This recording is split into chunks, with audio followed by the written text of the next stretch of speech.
ಬೀದರ್ ವಾಯುಪಡೆ ವಿಮಾನ ನಿಲ್ದಾಣದಲ್ಲಿ ನಡೆದಿರತಕ್ಕಂತಹ ಈ ಒಂದು ಅಭೂತಪೂರ್ವ ಕಾರ್ಯಕ್ರಮಕ್ಕೆ ಎಲ್ಲರಿಗೂ ಆತ್ಮೀಯ ಸ್ವಾಗತ.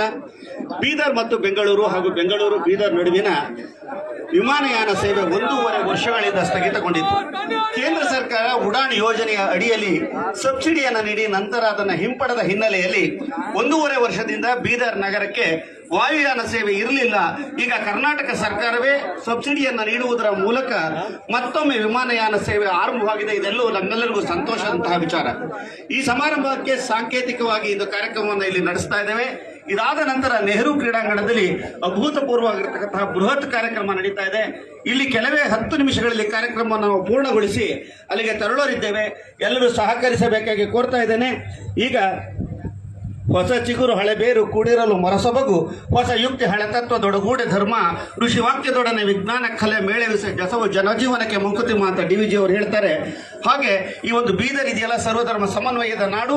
ಇಲ್ಲಿ ಎಲ್ಲರೂ ಅಣ್ಣ ತಮ್ಮಂದಿರಂತೆ ಬಾಳ್ತಾ ಇದ್ದಾರೆ. ಈ ಸಮನ್ವಯತೆ ಇದೆ. ಇಂತಹ ಒಂದು ನಾಡಿನಲ್ಲಿ ಅಭೂತಪೂರ್ವವಾಗಿರತಕ್ಕಂಥ ಒಂದು ಕಾರ್ಯಕ್ರಮ ನಡೀತಾ ಇದೆ. ಈ ಕಾರ್ಯಕ್ರಮಕ್ಕೆ ಈಗ ಸ್ವಾಗತವನ್ನ ಮತ್ತು ಪ್ರಾಸ್ತಾವಿಕ ನುಡಿಗಳನ್ನಾಡಿದ್ದಾರೆ ಜಿಲ್ಲಾ ಉಸ್ತುವಾರಿ ಸಚಿವರು ಹಾಗೂ ಅರಣ್ಯ ಜೀವಿಶಾಸ್ತ್ರ ಮತ್ತು ಪರಿಸರ ಸಚಿವರಾಗಿರ್ತಕ್ಕಂಥ ಸನ್ಮಾನ್ಯ ಶ್ರೀ ಈಶ್ವರ್ ಖಂಡ್ರೆ ಅವರು. ಎಲ್ಲರಿಗೆ ನಮಸ್ಕಾರಗಳು.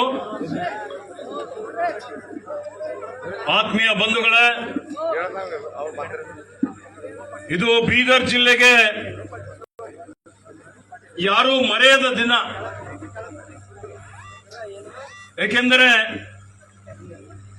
ಉಡಾನ್ ಯೋಜನೆ ಅಡಿಯಲ್ಲಿ ನಮ್ಮ ನಾಗರಿಕ ವಿಮಾನಯಾನ ಏನು ಪ್ರಾರಂಭ ಆಗಿತ್ತು, ಕೇಂದ್ರ ಸರ್ಕಾರ ಸಹಾಯಧನ ಕೊಡ್ತಾ ಇದ್ರು. ಏಕಾಏಕಿ ಸಹಾಯಧನ ಸ್ಥಗಿತಗೊಳಿಸಿದ್ರು.